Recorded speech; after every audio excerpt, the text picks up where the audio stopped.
In December 1948, a body was found on Somerton Beach in Adelaide, Australia. The body was a man who was dressed impeccably in a suit with polished shoes, and his head was slumped against a wall. Authorities thought the cause of death was heart failure or more likely poisoning, but no trace of poison was found in the autopsy. There wasn't a wallet or any type of identification on the man, and all the tags from his clothing were cut out. The fingerprints that the authorities took of him were also unidentifiable.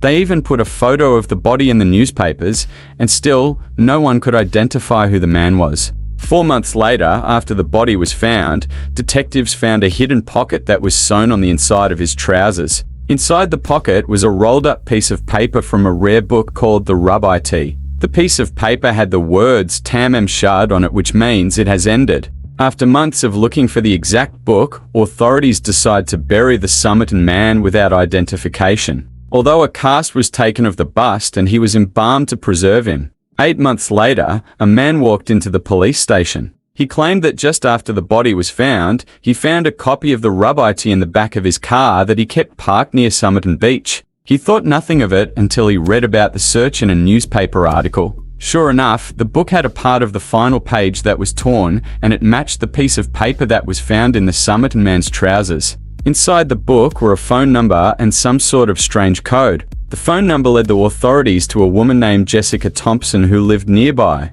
During her interview, she was very evasive and even claimed she was going to faint when she saw the bust of the Somerton man, but denied knowing him. However, she said she did sell the book to a man named Alfred Boxall. Unfortunately, Alfred Boxall was still very much alive at the time and still had the copy of the Rub-It that Jessica had sold him. The code that was found ended up being even more unhelpful, and as of today, it has still yet to be cracked. To this day, the man on Somerton Beach has yet to be identified.